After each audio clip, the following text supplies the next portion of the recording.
Mutual फंडमध्ये गुंतवणूक करताना आपण काय पाहावे, कुठले आपण पॉईंट्स पाहायला हवे की जेणेकरून आपल्याला जास्त फायदा होईल, कमी जोखीम असेल त्यामध्ये. तर चला आपण पाहूया म्युच्युअल फंडमध्ये गुंतवणूक करताना काय पाहावे. इंट्रोडक्शन पाहू. म्युच्युअल फंड म्हणजे गुंतवणूकदारांकडून जमा झालेला पैसा असतो, तो निधी असतो. तो काय करतो, म्युच्युअल फंड मॅनेजर असतो ना, तो त्याचा उपयोग विविध शेअर्समध्ये आणि बॉन्ड्समध्ये करतो. सुरक्षित व सोपा पर्याय म्हणून ओळखला जातो सध्याच्या इन्व्हेस्टमेंट फायनान्शियल सेक्टरमध्ये हा म्युच्युअल फंड म्हणजेच SIP. गुंतवणूकचे उद्दिष्ट काय, आपले उद्दिष्ट काय असायला पाहिजे, इन्व्हेस्टमेंट गोल पाहू. अल्पकालीन म्हणजे शॉर्ट टर्म उद्दिष्ट काय असायला पाहिजे, आपल्याला कुठे प्रवास करायचा असेल किंवा घरी लग्न असेल किंवा एखादं वाहन खरेदी करायचं असेल, त्यासाठी आपण याच्यामध्ये गुंतवणूक करू शकतो. मध्यकालीन पाहू शकता, घर खरेदीसाठी म्हणजे मिडियम टर्म, मुलांचे शिक्षण होते त्यासाठी.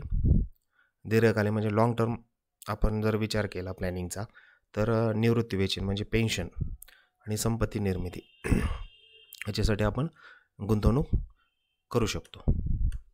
जोखीम क्षमता किती आहे ते पाहू आपण. रिस्क ॲपेटाईट म्हणतो आपण.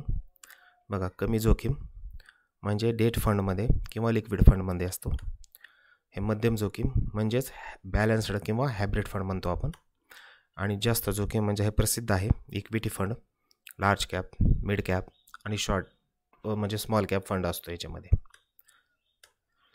फंड मॅनेजर व AMC म्हणजेच पाहू शकता तुम्ही, अनुभवी फंड मॅनेजर असायला हवा, महत्त्वाचा असतो, कारण तो आपला पैसा विविध ठिकाणी गुंतवतो आपण जसं पाहिलं ते.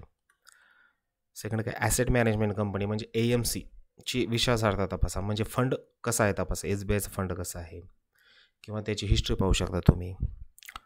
तर असे रिलायन्सचा फंड असतो, निप्पॉनचा असतो, त्याला AMC म्हणतात, त्याला कंपनी म्हणतात. असं पारदर्शक धोरण असलेले AMC म्हणजेच कंपनी निवडा, फंड निवडा.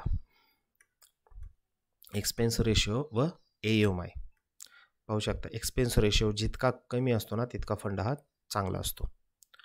फार मोठे किंवा फार कमी असलेले AUM टाळा. मध्यम आकाराचा फंड योग्य असतो कधी पण. मध्यम आकाराचा म्हणजे जास्त त्याचा AUM नसायला हवा. फंडाचे प्रकार पहा तुम्ही.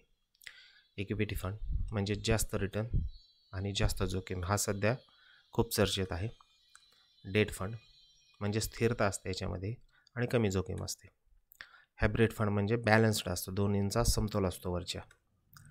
इंडेक्स फंड म्हणजेच काय असतो, कमी खर्चाचा असतो आणि मार्केटप्रमाणे तो वाढत असतो, घटत असतो. म्हणजेच कुठला इंडेक्स फंड म्हणजे बघा, निफ्टी, बँक निफ्टी आपण जो म्हणतो ना, त्या प्रकारचे इंडेक्स फंड असतात. हे तुलना केली आहे बघा तुम्ही. इक्विटी फंडमध्ये जोखीम जास्त असते, डेटमध्ये कमी असते, जास्त बदलते इक्विटी फंडमध्ये, आणि इतर डेटमध्ये स्थिरता असते पण कमी रिटर्न असतं. इक्विटी फंड म्हणजे कालावधी बघा 5 वर्षानं पुढेच इक्विटी फंड ठेवतात शक्यतो. डेट फंड 1 ते 3 वर्षाचा असतो. योग्य कोणासाठी आहे बघा, इक्विटी फंड आहे हाय रिस्क इन्व्हेस्टरसाठी योग्य आहे, आणि डेट फंड हा कन्झर्वेटिव्ह इन्व्हेस्टरसाठी आहे, म्हणजे कमी रिस्क घेणाऱ्यासाठी आहे. SIP किंवा लमसम म्हणजे एकदाच टाकायचे आणि एक थोडे थोडे टाकायचे. SIP म्हणजे सिस्टमॅटिक इन्व्हेस्टमेंट प्लॅन म्हणतो आपण त्याला. दर महिन्याला थोडे थोडे गुंतवायला आपण त्याच्यामध्ये करू शकतो, गुंतवणूक करू शकतो. 500 काही फंड 500 पासून घेतात आणि काही फंड 1000 रुपयापासून गुंतवणूक करू शकते. बघा, मार्केट टायमिंगचा धोका कमी असतो याच्यामध्ये. म्हणजे मार्केट जर उतरत असेल किंवा चढत असेल तर हे जोखीम आपल्याला माहीत नसते, त्याच्यामुळे कमी जास्त प्रमाणात आपल्याला टायमिंगचा धोका याचा कमी असतो. शिस्तबद्ध गुंतवणूक याला म्हणतो आपण. सध्याच्या फायनान्शियल प्लॅनिंगमध्ये SIP हा शिस्तबद्ध गुंतवणूक आहे. लमसम इन्व्हेस्टमेंट म्हणजे एक गट इन्व्हेस्टमेंट आपण करू शकतो, एकाच वेळी मोठी रक्कम आपण गुंतवणूक करू शकतो. योग्य वेळ ह्याला साधने महत्त्वाची असते. योग्य वेळ कुठली म्हणजे मार्केट फार कमी आहे त्यावेळेला आपण त्याच्यामध्ये गुंतवणूक शकतो. म्हणजे योग्य वेळ आपल्याला कळणे महत्त्वाचे आहे. जर मार्केट हाय लेवलला असेल तर तुम्ही लमसम गुंतवणूक केली तर त्याचा फार आपल्याला तोटा होऊ शकतो. अल्पकालीन बदलाचा जास्त परिणाम होतो ह्याच्यावरती. म्हणजे चढ उतार जास्त झाला तर एक गट रक्कम असल्यावर थोडासा प्रॉब्लेम होतो. रिस्क बघा, डेटमध्ये कमी असते आणि इक्विटीमध्ये जास्त असते. बघा, रिस्क डेट म्हणजे कमी जोखम, थोडीशी रिस्क. हायब्रिड म्हणजे बघा कमी जोखम आणि इक्विटी म्हणजे जास्त. गुंतवणूकपूर्वी तपासायची यादी पाहू शकता तुम्ही. काय काय चेकलिस्ट करायला पाहिजे. गुंतवणुकीचे उद्दिष्ट स्पष्ट करा अगोदर.